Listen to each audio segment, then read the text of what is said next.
तरीके से करने की अनुमति चाहेंगे। कुछ स्थानीय युवा कलाकार इस शुभ कार्य को करने के लिए उत्सुक हैं।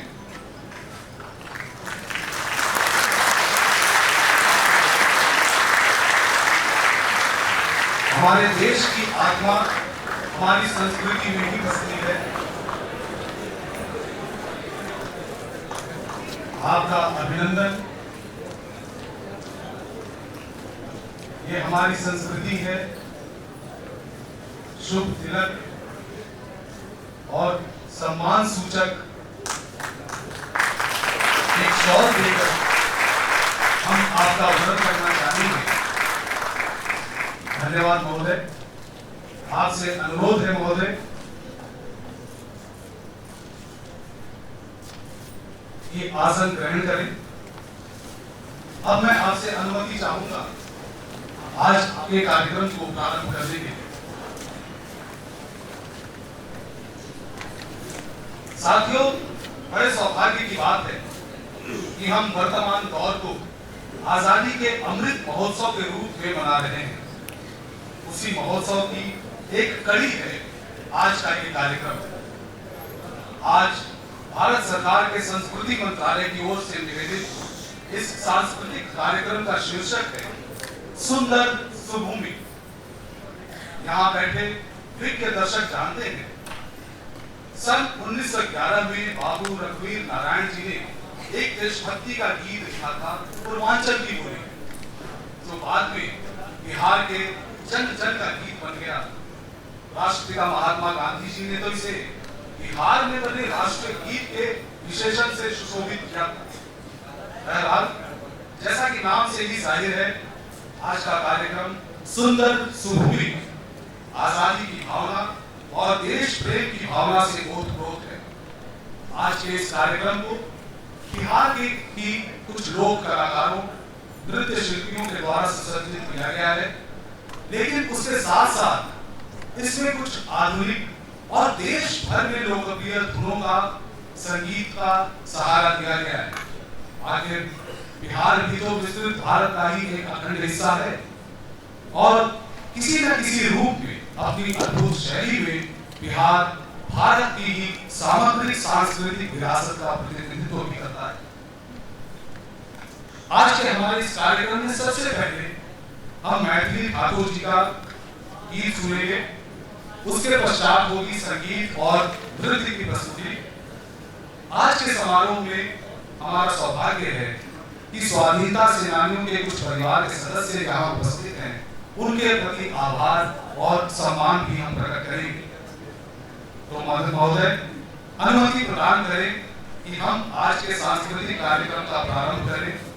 सबसे पहले मैं सुश्री मैथिली ठाकुर जी को मंच पर आने का निमंत्रण किया। बहुत ही विलक्षण, अद्भुत और लोकप्रिय कलाकार है ये। सरल सहज तरीके से गायन प्रस्तुत करती हैं। इनके गायन में आपको नदियों की सी चंचलता मिलेगी और सागर की गहराई भी।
कार्यक्रम में आप सभी का स्वागत है। हाल ही में बीता 75वां स्वाधीनता दिवस हम पूरे हर्षो उल्लास के साथ आज़ादी के अमृत महोत्सव का पालन कर रहे हैं। स्वाधीनता का ये अमृत काल है, हमारी भावनाओं का अमृत काल, देश के प्रति हमारी श्रद्धा और कर्तव्यों का अमृत काल, राष्ट्र को आत्मनिर्भरता के रास्ते पर आगे लेकर चलने के हमारे दृढ़ संकल्प का अमृत काल। इस अमृत काल ने हमें फिर से याद दिलाया है कि हम किस गौरवशाली अतीत से होकर यहाँ तक पहुँचे हैं। इसने हमारे वर्तमान के सपनों को, कल्पनाओं को नई उड़ान का हौसला दिया है। आज की शाम के सांस्कृतिक कार्यक्रम के माध्यम से वैसी ही कुछ भावनाओं को यहाँ साकार करने की कोशिश करेंगे। आज की पहली प्रस्तुति देश के उन सच्चे सपूतों के नाम जो धरती का सीना चीर कर उसमें अपने पसीने की बूंद रोपते हैं और उगाते हैं हमारी समृद्धि।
देश की धरती से सोना उगाने वाले हमारे किसान भाइयों को एक बार दिल से प्रणाम करते हुए हम अपने कार्यक्रम को आगे बढ़ाते हैं, क्योंकि आगे बढ़ना ही जीवन है।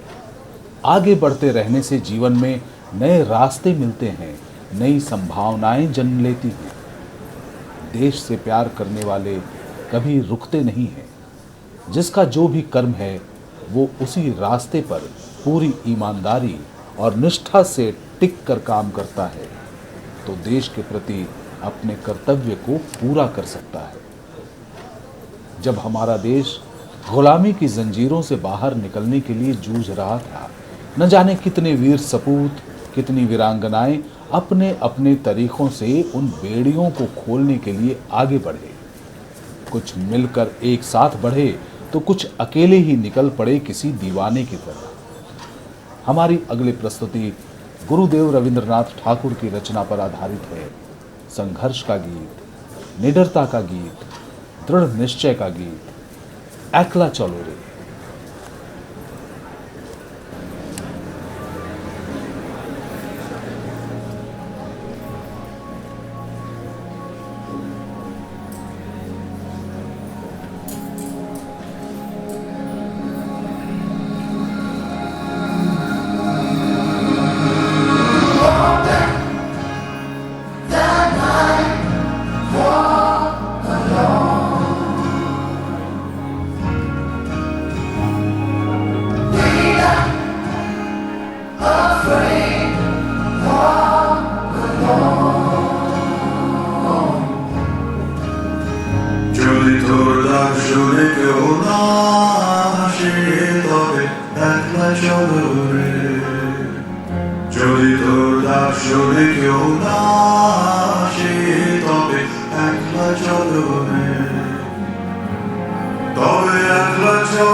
और बढ़ाने के लिए मैं अनुरोध करूंगा माननीय नित्यानंद राय जी से, आप कृपया मंच पर आए।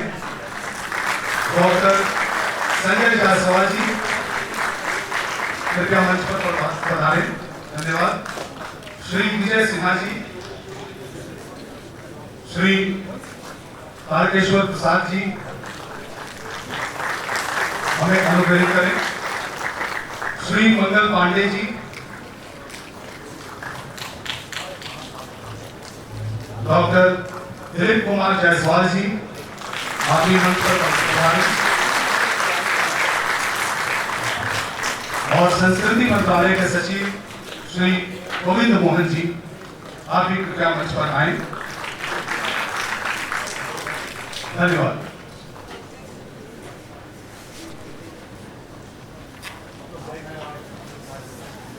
सबसे पहले मैं संस्कृति मंत्रालय के सचिव श्री गोविंद मोहन जी से निवेदन करूंगा कि वे एक शॉल और गुलदस्ता भेंट करके हमारे मुख्य अतिथि केंद्रीय गृह एवं सहकारिता मंत्री श्री अमित शाह जी का अभिवादन है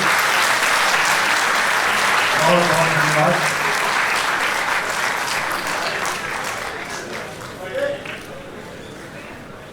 इसके पश्चात जैसा कि मैंने पहले भी सूचित किया था, हम बहुत ही सौभाग्यशाली हैं कि हमारे बीच स्वाधीनता की लड़ाई में भाग लेने वाले कुछ वीर बहादुर सेनानियों के परिवार के सदस्य और स्वयं स्वाधीनता सेनानी भी यहाँ उपस्थित हैं। हम उनका सम्मान करना चाहेंगे और खुद अनुग्रहित होना चाहेंगे। ये हमारा सौभाग्य है कि वे आज हमारे बीच में हैं। सबसे पहले मैं आमंत्रित करूंगा मंच पे स्वर्गीय गोपाल लाल वैद्य जी, उनके परिवार से उपस्थित हैं यहाँ, उनके सुपुत्र। आप कृपया मंच पर आए। स्वर्गीय गोपाल लाल वैद्य जी का नाम इतिहास के पन्नों में स्वर्णाक्षरों में लिखा जाएगा। क्रांतिकारी कार्यों के कारण उन्हें मृत्यु दंड की सजा भी मिली थी, लेकिन हमारा सौभाग्य रहा कि देश आजाद हुआ और वो सजा मुलतवी कर दी गई। उनका सानिध्य काफी सालों तक रहा। वैद्य जी, गोपाल लाल वैद्य जी के सुपुत्र हमारे बीच है, उनका अभिनंदन करेंगे। माननीय मुख्यमंत्री जी, ऐसे वीर सपूतों को हमें नमन करना ही चाहिए।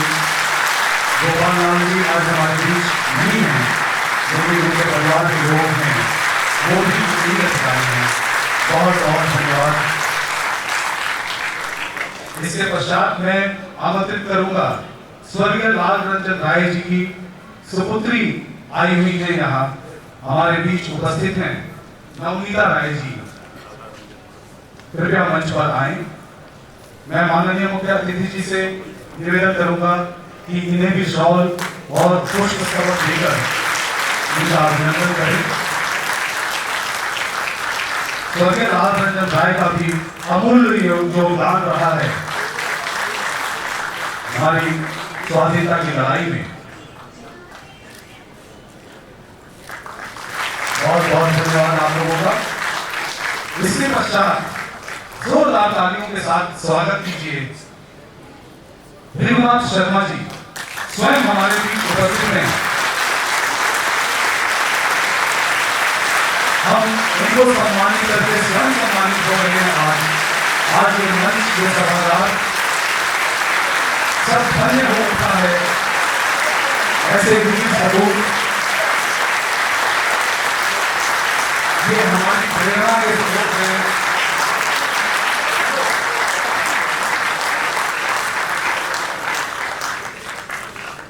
धन्यवाद सर। किशनगंज संस्कृति की तरफ से परिचय स्वरूप एक बैलगाड़ी यहाँ की संस्कृति का परिचायक है, उसे प्रदान करेंगे श्री सुशांत गोप जी और इच्छित जायसवाल जी।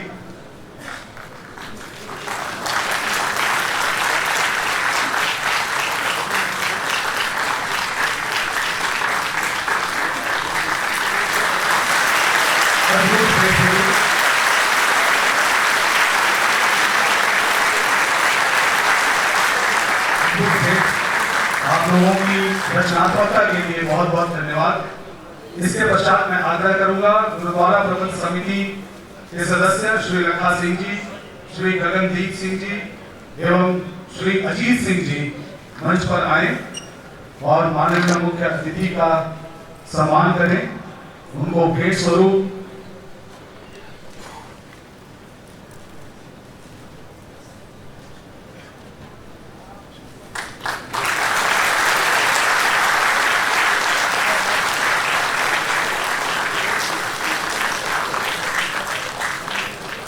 बहुत बहुत धन्यवाद आप लोगों का।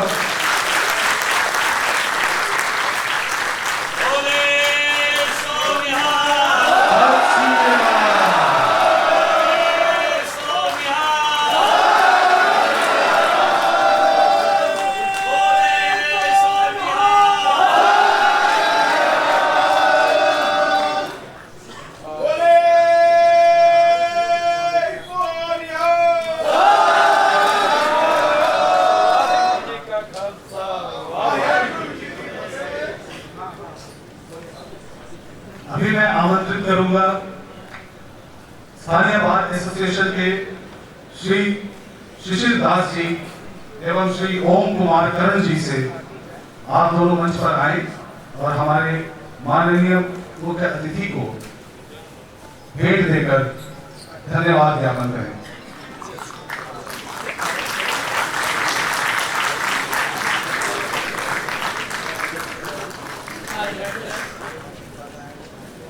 श्री शिशिर दास जी एवं श्री ओम कुमार करण जी आप मंच पर आए।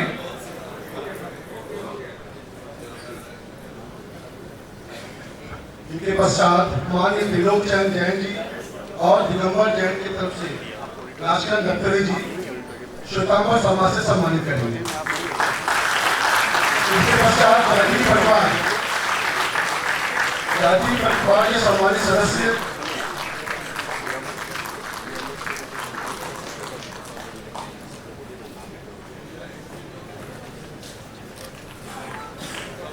गायत्री परिवार के सम्मानित सदस्य मिकी सिन्हा जी, मिकी शाह जी, यहाँ पे गायत्री परिवार का एक अनूठा कार्य है। समाज सेवा के साथ साथ अपने सांस्कृतिक पहचान को बनाए रखे हैं।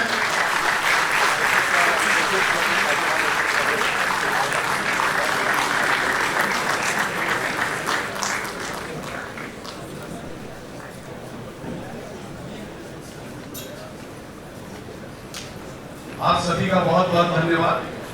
अब मैं हमारे मुख्य अतिथि माननीय गृह मंत्री श्री अमित शाह जी से निवेदन करूंगा कि 2 शब्द कहें और अपने आशीर्वचनों से हमें अनुग्रहित करें।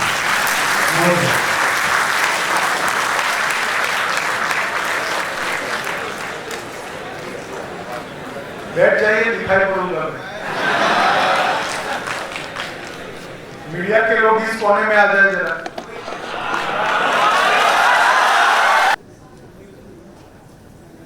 सबसे पहले आजादी के अमृत महोत्सव की इस महान श्रृंखला जो शुरू हुई है उसमें जुड़ने के लिए मैं माता गुजरी यूनिवर्सिटी को बहुत बहुत साधुवाद और सभी स्टूडेंट को मेरे साथ एक जयकारा लगाने के लिए कहता हूं, बोले सो निहाल।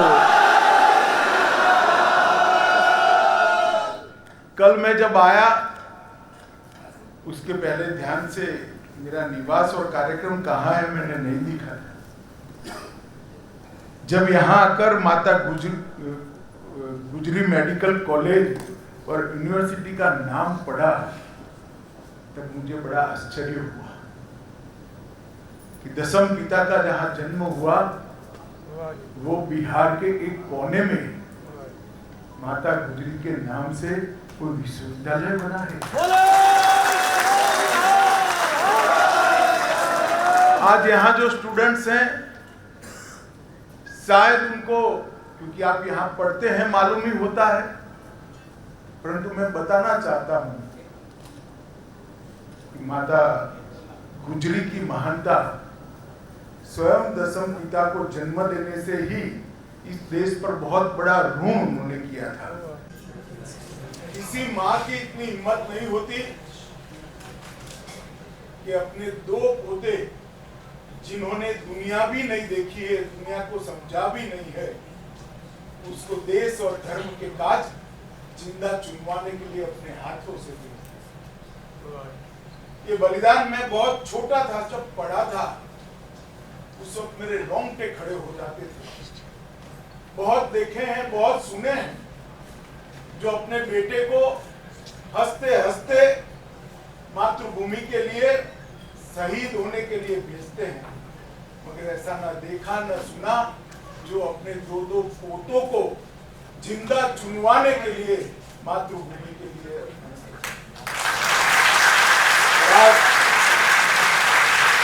उन्होंने भी उनके नाम से विश्वविद्यालय शुरू किया, मैंने पूछा भी तो रामू वालिया साहब का नाम दिया। मैं रामू वालिया साहब को बहुत बहुत साधुवाद देना चाहता हूं कि सीमांत क्षेत्र की भूमि पर दो साहबजादों के बलिदान को और माता गुजरी को उन्होंने अमर करने का काम किया है।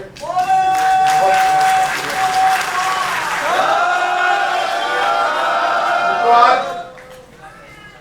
हम आजादी के अमृत महोत्सव के कार्यक्रम के तहत एकत्रित आए हैं। ये कार्यक्रम आजादी का अमृत महोत्सव एक ऐसा पल है जो इतिहास में दोबारा नहीं आना है। इतिहास तो आगे बढ़ता है, समय आगे बढ़ता है, मगर गया हुआ पल वापिस नहीं आता है। मैं आप सभी लोग बहुत सौभाग्यशाली है कि हम उस वर्ष में हैं जिस वर्ष को आजादी के अमृत महोत्सव के रूप में जाना जाता है।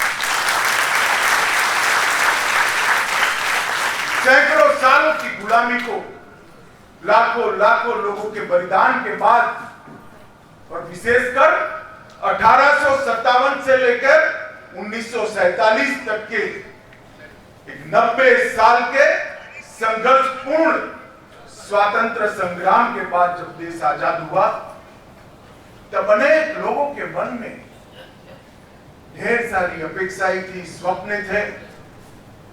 बदलती हुई दुनिया में देश अपने भूतकाल के अनुरूप फिर से एक बार विश्व के सर्वप्रथम स्थान पर बैठेगा, ऐसा स्वप्न देखकर कई लोग हंसते हंसते फांसी के मंच पर चढ़े थे। 17 साल का खुदीराम बोस हो या 23 साल का सरदार भगत सिंह हो, किसी ने यह नहीं सोचा था कि मेरे जीवन में बाकी क्या बचा है। इन्होंने ये सोचा था कि मेरे बलिदान से अगर इस देश को आजादी मिलती है तो मेरे जीवन में मेरा कुछ नहीं बचा। और ऐसे बलिदानियों के बलिदान से ये देश आजाद हुआ। 75 साल तक की यात्रा हमने बड़े गौरव के साथ समाप्त की। हमारी गति पर कोई सवाल उठा सकता है, कोई कहेगा कम गति से आगे बढ़ेंगे, कोई कहा ज्यादा गति से आगे बढ़ेंगे। जिसके हाथ में देश की जनता ने शासन दिया वो सभी ने अच्छा किया है। मगर अभी आजादी के 75वें साल में बहुत बड़ी घटना हुई है, मैं आपको बताना चाहता हूं। अर्थतंत्र की तालिका में 2014 में हमारा देश 11वें स्थान पर था और आज आजादी के अमृत महोत्सव में वो 5वें स्थान पर आया। वैसे तो आने को वो 7वें स्थान से 6ठे स्थान पर भी आया था, मगर वो इतना महत्वपूर्ण नहीं है। 5वें स्थान पर जब हम आए हैं तो 5वां स्थान इंग्लैंड का था, उससे आगे बढ़कर हम 5वें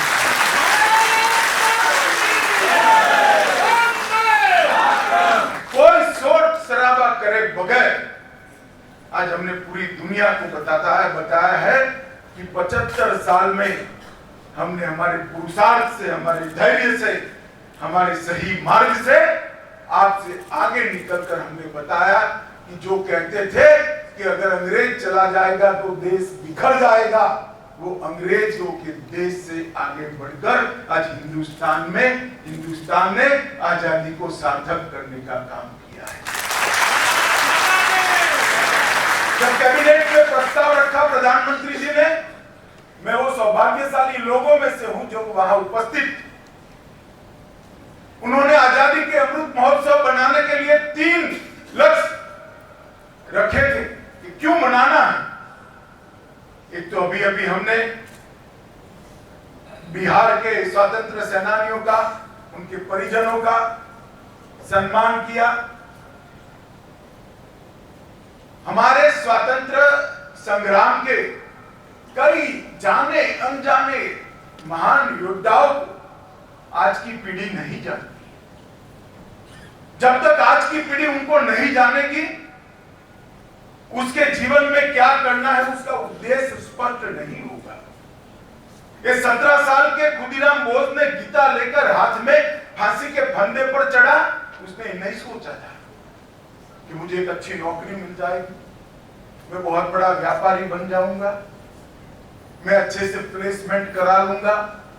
कभी नहीं सोचा। 23 साल के सरदार भगत सिंह वहां से भागने की सारी संभावनाएं उपलब्ध होने की जगह इसीलिए सरेंडर किए कि मेरे फांसी पर चढ़ने से देश में चेतना जागृत होगी जो अंग्रेजों को निकाल बाहर। जब तक के इतिहास को देश का युवा नहीं जाने, और ऐसे अनेक पात्र है हमारे। मैंने अभी दसम गुरु का और उनके साहबजादों का नाम दिया, माता गुजरी का नाम दिया। ये बिहार की भूमि पर ही वीर बाबू कुंवर सिंह थे। सन 57 की क्रांति में 7 बार अंग्रेजों को हराने वाला 85 साल का वो बूढ़ा पराक्रमी थे। जब गंगा पार करते हुए इसके हाथ में गोली लग गई, अपने दाहिने हाथ से बाया हाथ काट दिया कि अब एक निकम्मा हो गया मेरा हाथ, भारत माता के काम में नहीं आएगा, और लड़ता रहा और अंतिम सांस तक देश को आजाद कराने का प्रयास किया। इस प्रकार के अनेक वीरों ने अपनी कुर्बानियां देकर इस देश को आजाद करने के लिए प्रयास किया था। वो इसलिए किया था कि हमारा जो भव्य भूतकाल है, पूरी दुनिया इस देश को सोने की चिड़िया के नाम से जानती थी। तक्षशिला, विक्रमादित्य और नालंदा में विश्व भर के लोग मेडिकल साइंस, इंजीनियरिंग की तकनीक, वेद, उपनिषद और विश्व भर की भाषाओं का व्याकरण पढ़ने के लिए आते थे। शिक्षा में भी हम अद्भुत थे, व्यापार में बहुत आगे थे, समृद्धि में पूरा देश हमारा, दुनिया हमारा लोहा मानता था। वो स्थान पर पहुंचाने के लिए देश को उन्होंने अपना बलिदान दिया था। और वो जब तक आज का युवा नहीं जानता, वो अपने जीवन के लक्ष्य तय करने में गलती कर देगा। इसलिए मोदी जी ने तय किया है कि आजादी के अमृत महोत्सव को पूरे स्वतंत्रता सेनानियों को, आज के युवाओं को समझाने के लिए, और हमारा जीवन हमारे लिए तो है ही। आपका विकास होगा तभी देश का विकास होगा। आपके विकास के बगैर देश का विकास संभव नहीं है। मगर क्या साथ में हम कुछ ऐसा कर सकते हैं जिससे देश को महान बनाने की ये प्रक्रिया में और तेजी आए, और गति आए? और जब देश महान बनता है तो हम सब महान बनते हैं, क्योंकि भारत महान बनता है तो भारतीय महान। तो एक उद्देश्य तो ये था कि आजादी के अमृत महोत्सव को इस देश का युवा इस मौके पर हमारे स्वतंत्र सेनानी को जाने। दूसरा ये था कि 75 साल में हमने जो किया है उसका हम महिमा मंडन करें, गौरवगान करें, और इसके लिए जिन जिन ने योगदान दिया है उस सबको हम याद करें। हम जब यहाँ आजाद हुए सुई नहीं बनाते थे, मंगल ग्रह तक यान भेजने का वाला भारत बन चुका है। इसका ये जो 75 साल की यात्रा हुई, और जो कहते थे कि हम बिखर जाएंगे, उनसे भी ज्यादा मजबूत लोकतंत्र, हमारे लोकतंत्र की जड़ें पाताल से भी गहरी चली गई है। इस देश ने अनेक बार सत्ता परिवर्तन किया, खून का एक कतरा भी नहीं बहा। किसी को चुना, नहीं चुनकर आए वो चले गए, चुनकर आए वो बैठ गए और शासन करने लगे। पूरी दुनिया में हमने मिसाल कायम की। हमने देखे है सत्ता परिवर्तन, पूरी नस्ल खत्म होता ही हुआ। भारत में जब जब सत्ता परिवर्तन हुआ, खून का एक कतरा भी नहीं बहा। हमने लोकतंत्र की हमारी जड़ों को पाताल से गहरा करने का काम किया है। तो इसका महिमा मंडन करना, 75 साल की सिद्धियों का, और तीसरा 75 साल से 100 साल 2047 में देश के जब आजादी की शताब्दी मनाई जाएगी तो 75 साल से 100 साल एक अमृत काल की क्या करेंगे? अमृत काल हर क्षेत्र के अंदर देश कहां होगा ये लक्ष्य तय करना है। मेडिकल साइंस में हम कहां खड़े होंगे? अंतरिक्ष के विज्ञान में हम कहां खड़े होंगे? हमारी पुरानी संस्कृति को फिर से पुनर्जीवित कर विश्व में सम्मान दिलाने के लिए हम कहां खड़े होंगे? हमारी भाषाओं के संरक्षण और संवर्धन को बढ़ाने के लिए हम कहां खड़े होंगे 100 साल के बाद? देश का अर्थतंत्र 100 साल में क्या दुनिया में एक नंबर का अर्थतंत्र बन सकता है क्या? देश की सेनाएं इतनी आधुनिक और मजबूत बन सकती है कि कोई हमारे देश के सामने टेढ़ी आंख से नजर डालने की हिम्मत नहीं। अमृत काल इस देश की जनता को अपने लक्ष्य तय करने का अमृत काल है। मतलब देश के लक्ष्य तो तब तय होते हैं जब हम 130 करोड़ लोग हमारे लक्ष्य तय करते हैं। बहुत सारे युवा बैठे हैं, इसलिए मैं बहुत डिटेल में बात करता हूं। सभी युवाओं को, भाइयों और बहनों दोनों को, आपके जीवन का एक लक्ष्य आप जरूर तय कर लेना, एक संकल्प जरूर ले लेना। इतना ही हो कि वो संकल्प आपके लिए, संकल्प छोटे से छोटा लीजिए। एक बार तय कर दीजिए, कमरे से बाहर निकलते वक्त मैं स्विच बंद कर कमरे के बाहर जाऊंगा या जाऊंगा। तय कर लीजिए, मेरी भोजन की थाली में जूठा कुछ नहीं छोड़ेगी। अब तय कर लीजिए, मैं ट्रैफिक के नियमों के सिग्नल का कभी उल्लंघन नहीं करूंगा। अब तय कर दीजिए, मुझे जो टैक्स भरना पड़ता है वो पूरा जीवन मृत्यु पर्यंत नियमों के साथ मैं भर दूंगा या भर दूंगी। जो आपको तय करना है वो करिए। अपने अलावे एक संकल्प ले लीजिए। मैं आपको बताता हूं, अगर 130 करोड़ लोग एक एक संकल्प लेते हैं तो 130 करोड़ कदम देश एक साथ आगे बढ़ता है और बहुत बड़ी ताकत है। आजादी के अमृत काल देश के लिए संकल्प लेने का समय है। 130 करोड़ नागरिकों के लिए भी संकल्प लेने का समय है और वो 130 करोड़ नागरिकों ने उसको जीवन पर्यंत निभाना है। मैं आपको विश्वास दिलाता हूं, मेरे सामने युवा बैठे हैं। आजादी की शताब्दी जब मनाई जाएगी, हम मंच पर बैठे, इसमें से शायद कोई नहीं होगा, मगर आप लोग जरूर होंगे, जरूर। और आप ऐसे भारत के नागरिक होंगे जिस भारत पर हर भारतीय नाज करेगा, गर्व करेगा, ऐसे भारत के आप नागरिक। इसके लिए एक सामूहिक पुरुषार्थ की जरूरत है। इसके लिए सामूहिक संकल्पवान राष्ट्र की जरूरत है और इसके लिए एक दिशा में काम करने वाले 130 करोड़ लोग एक दिशा में अपना पुरुषार्थ करें, इसकी जरूरत है। और इसी के लिए आजादी का अमृत महोत्सव मनाने का निर्णय किया है। इस सांस्कृतिक कार्यक्रम ये आजादी के संग्राम के लड़ने वालों का सम्मान और देश के हर क्षेत्र के अंदर लक्ष्य करने का समय, ये आजादी के अमृत महोत्सव का वर्ष है। और आजादी का अमृत काल हर क्षेत्र में भारत को नंबर 1 सर्वप्रथम बनाने का और विश्व में विश्व गुरु के स्थान पर प्रस्तावित। भाइयों बहनों, मैं आपसे क्षमा प्रार्थी हूं कि आपके रसक क्षति मेरे कारण हुई है। बहुत अच्छा कार्यक्रम चल रहा था, इधर डाउन हो रहा है, मुझे जाना पड़ेगा, मगर मैं आपसे बात करना चाहता था, इसलिए मैंने कहा कि भाई बीच में सांस्कृतिक कार्यक्रम रोककर मैं 10 मिनट बात करना चाहता हूं। मेरे 10 मिनट समाप्त हुए। आप सभी को व्यक्तिगत जीवन की बहुत बहुत शुभकामनाएं देकर मेरी बात समाप्त करता हूँ। धन्यवाद।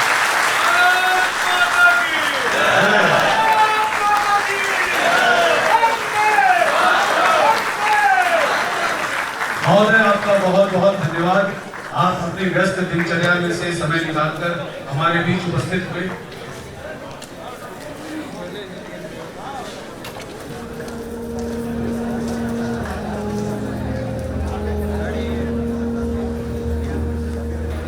अल्लाह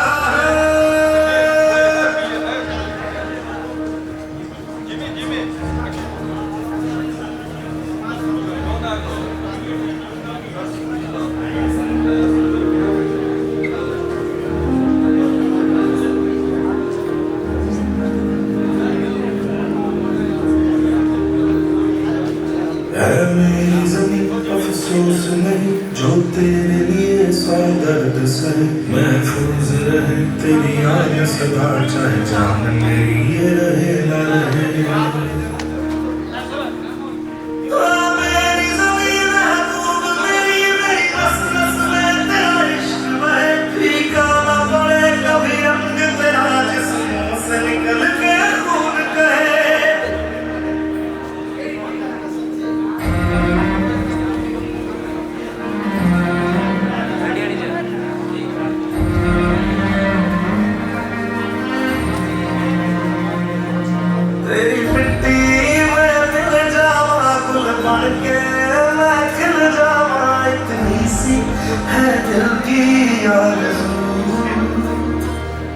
तेरी नदियों में बह जावा, तेरे खेतों में लहरावा, इतनी सी है दिल की आरज़ू।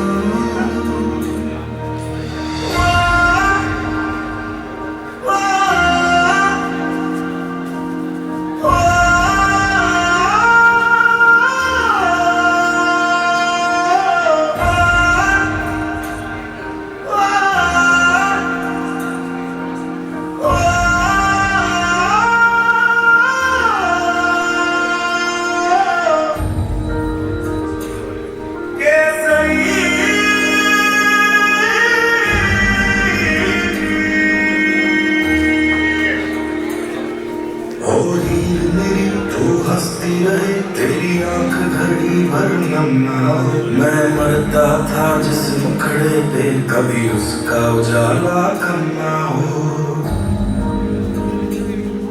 ओ माई मेरी क्या फिक्र तुझे, क्यों आंख से दरिया बहता है, तू कहती थी तेरा चांद हूँ मैं, और चांद हमेशा रहता है। तेरी मिट्टी में मिल जावा, गुल बन के मैं खिल जावा, इतनी सी है दिल की आरज़ू। तेरी नदियों में बह जावा, तेरी फसलों में लहरावा, इतनी सी है दिल की आरज़ू।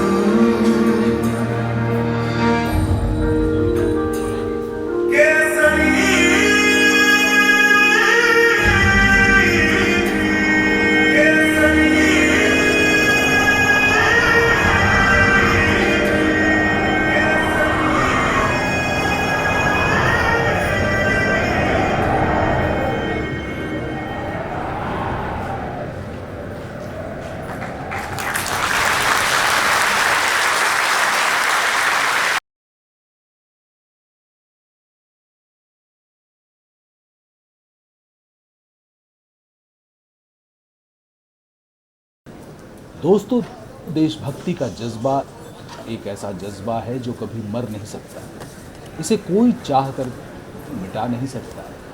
अपनी मिट्टी, अपनी धरती सबको माँ के समान ही प्रिय होती है, और अपनी माँ के ऊपर अपना सर्वस्व न्यौछावर कर देने की चाहत किसके दिल में नहीं उठती होगी। शायद इसीलिए जब देश में आज़ादी के आंदोलन की लहर तेज हो रही थी, तो उस समय एक गीत ने, उस गीत के दो शब्दों ने पूरे भारत के मानस को झकझोर कर रख दिया। उस गीत में कहा गया था, हे माँ हम तेरी वंदना करते हैं, तेरे ही सामने अपना शीश झुकाते हैं। जी हाँ, वो गीत था वंदे मातरम। इस शब्द को सुनते ही हर सच्चे भारतवासी का हृदय अपनी देश माँ की व्यथा के बारे में सोचकर दुखी होता था।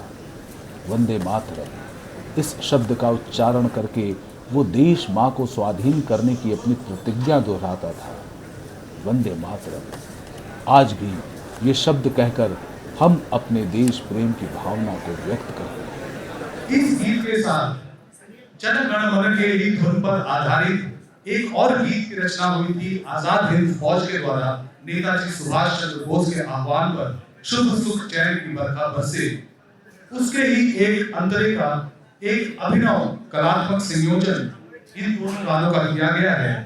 तो आपसे निवेदन है कि जन गण मन नहीं है हमारा राष्ट्रीय गान, इस गाने में नहीं है, तो आप अपने स्थान पर बैठकर ही इस प्रस्तुति का आनंद उठा सकते हैं। हमारी अंतिम प्रस्तुति देश माँ को समर्पित।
बहुत ही अद्भुत, जैसा गीत प्रेरणादायी वैसी ही रचनात्मक नृत्य संयोजना, और इसके लिए मैं धन्यवाद देना चाहूंगा इस प्रस्तुति के कोरियोग्राफर श्री नीलय सेनगुप्ता जी को।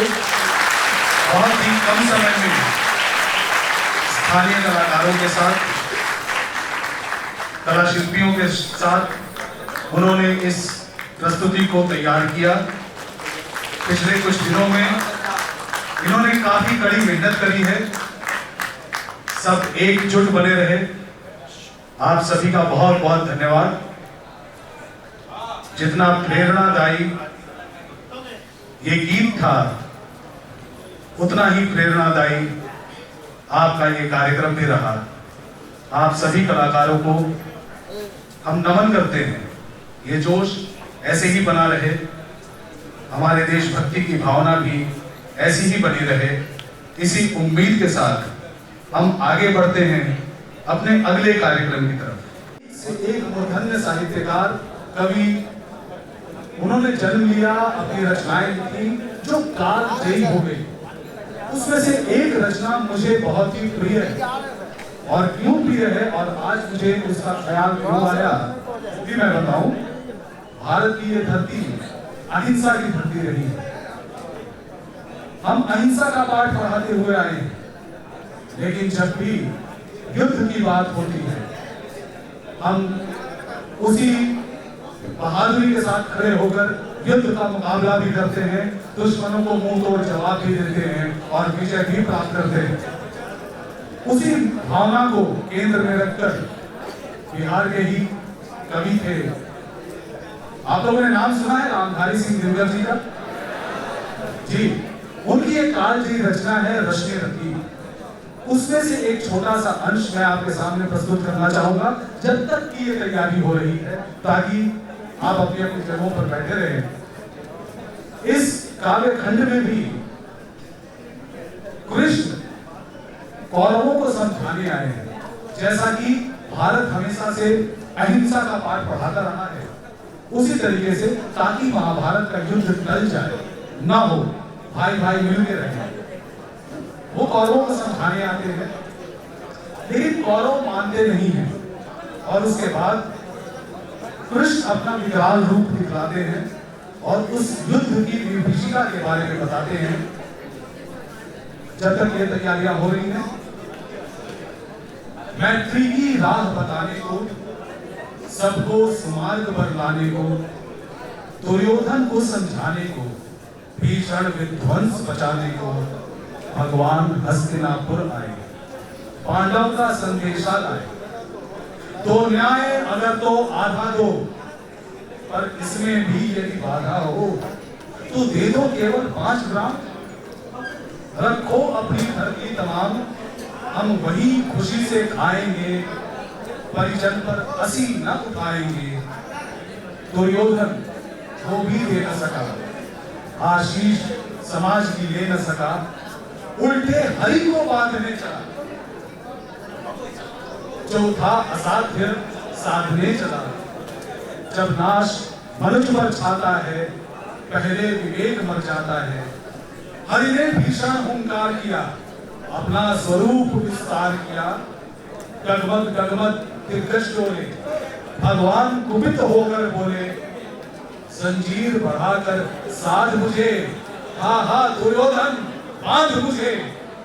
ये देख गगन मुझ में लय है, या देख पवन मुझ में लय है। मुझ में विलीन झंकार सकल, मुझ में लय है संसार सकल। अमरत्व फूलता है मुझ में, संहार फूलता है मुझ में। विंध्याचल मेरा तीर्थ भार, भूमंडल वक्षस्थल विशाल। कुछ परिधि बंध को घेरे है, मैं नाक पेर पग मेरे हैं।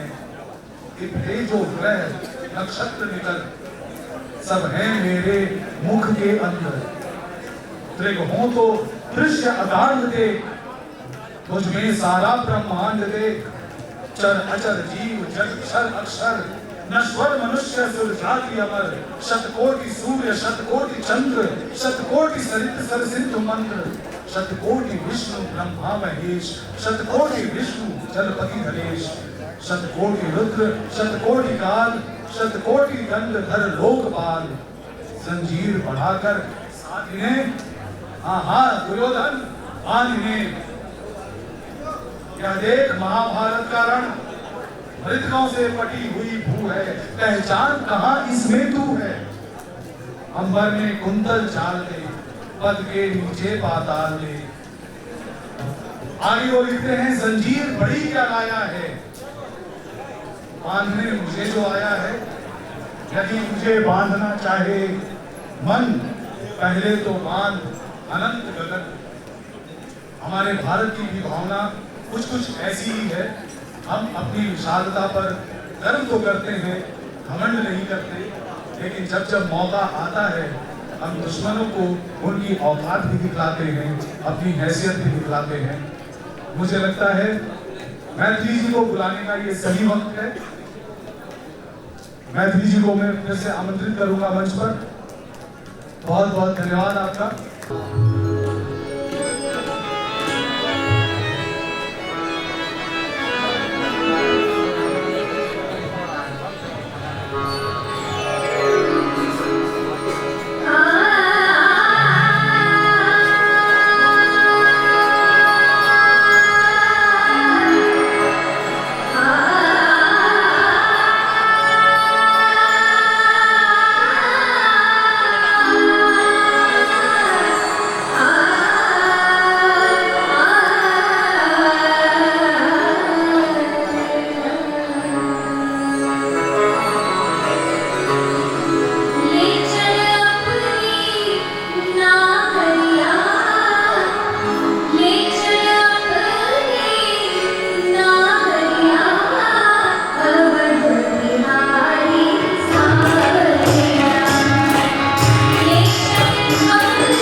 शर्त याद है।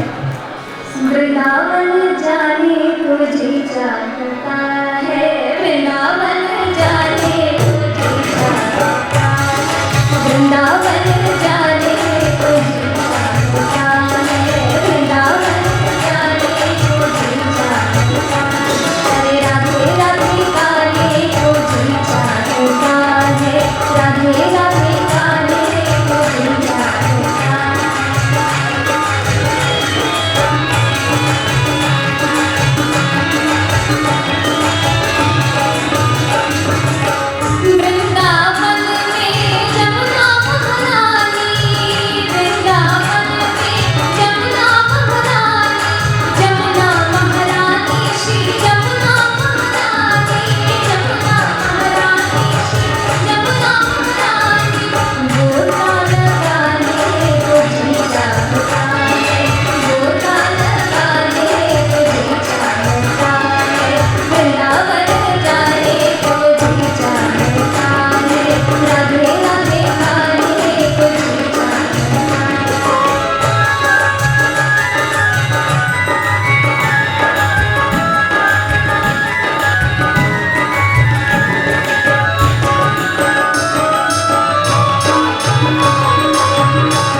सुख वज्र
सिख समाज के सदस्य, हमारे कुछ भाई उन्हें सम्मानित करना चाहते हैं। सुश्री मैत्री ठाकुर के पिताजी भी हमारे बीच उपस्थित है।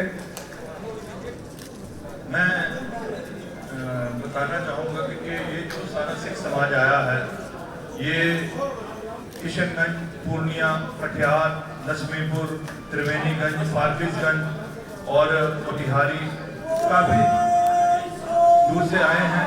और मैं सारी कमेटी के जो अध्यक्ष हैं, मैं विनती करूँगा जो कमेटी के अध्यक्ष हैं वो स्टेज पर आकर के माननीय नित्यानंद राय जी को उनका सम्मान करें। नहीं सर, नहीं सर, आपका भी जरूरी है।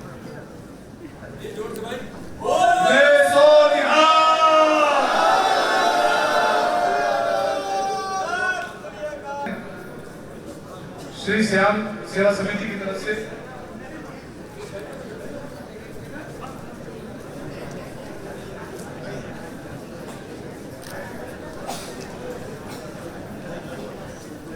जिनका अभिवादन करने के लिए एक बार और तालियां।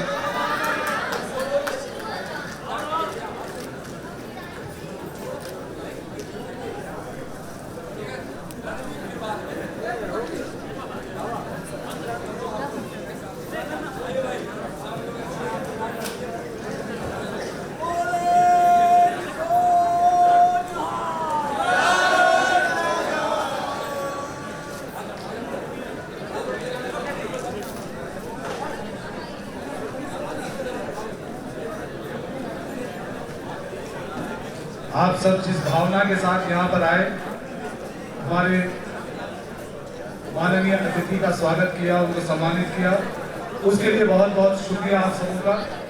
आप सब अपने अपने स्थान पर बने रहें, क्योंकि मैत्री अभी भी है हमारे साथ उपस्थित।